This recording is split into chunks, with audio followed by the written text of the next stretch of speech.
Okay? The Nasakhi that Swamiji told us here is to become niravaran, meaning that there's no more veil on your eyes. That's what you need to practice next. There was this saint, a sadhu, who had reached a very high state, and he would live in this hut, and the merchant whose field he was on found out, you know what, there's a saint with a really high avastha living very close, to your own fields. And the merchant had heard that if you do seva or service of a saint, you get anything that you desire. Char padarat je ko mange, sadha jana ki seva lage. So he decided, I'm going to go do that. He would go to the hut, he would give him food, bring him ghee, to bring him different things every day. And the saint one day said, you are a working man, you're probably busy. I'm free all day. Why don't I come to your house to eat? But this is a way, because the guru has to tell you exactly where the flaw is, where the problem is. So this is how they're going to tell this merchant that you're not niravaran yet. You don't actually see me yet. You don't know who I actually am yet. And by the way, saints are never free. They do more work on the planet than anyone else does. They really do prevent the planet from burning up.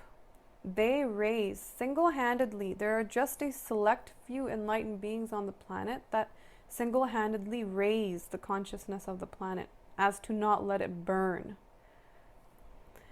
And they remove sin from the Vatavaran. There is so much sin circulating. To remove that and recycle it out, this is what they're doing. They're taking so much of that on themselves and without getting anything in return. So they're doing a lot of work.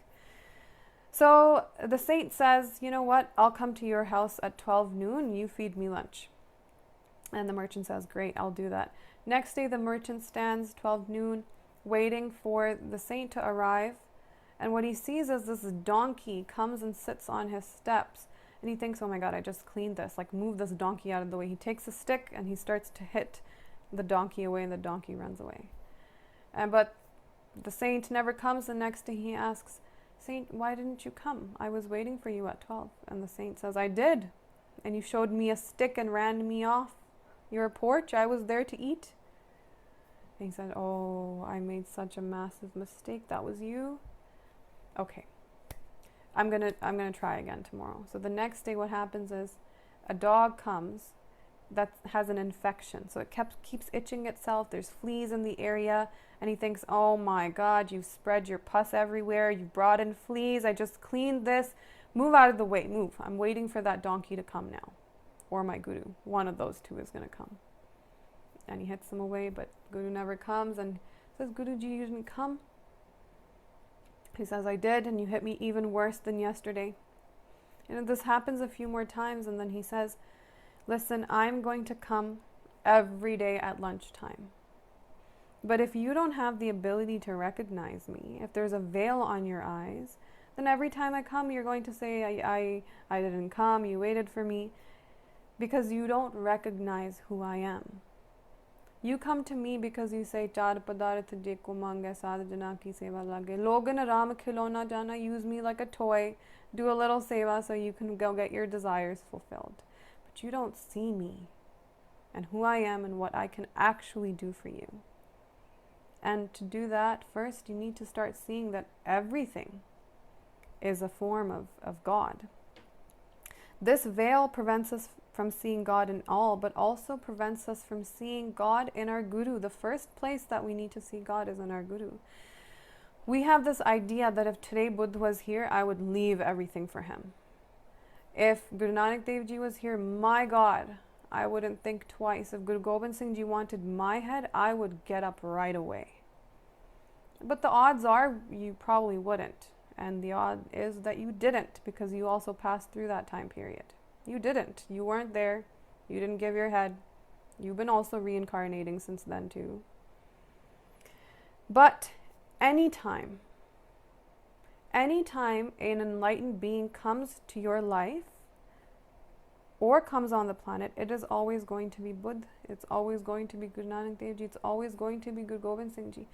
When Pailana surrendered to Guru Nanak Dev Ji, his vision of trying to understand who Guru Nanak Dev Ji wasn't Someone told him Guru Nanak Dev Ji is going to come and he's going to be this great avatar, he's going to be your guru, so make sure you see him as your guru. That's not what he thought.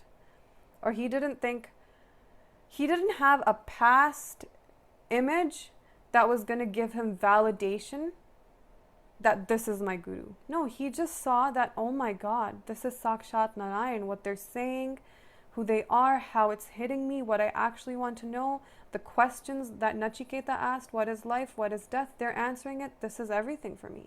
They didn't have some past image, past concept, past philosophy that was informing them that this is what a guru should be like.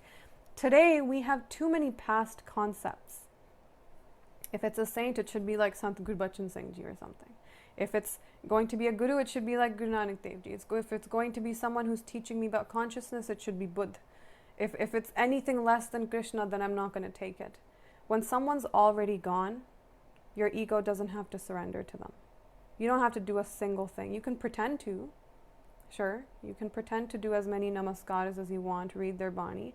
But as soon as they tell you to do one thing offbeat, no, you're going to put your mind and be like, no, Guru Nanak Dev Ji would have never done that. This half of the Sakya that we came up with for them are just our projections. We don't even know what actually happened. How do you know your ego is ready to surrender? That when God manifests right in front of you, then can you see God.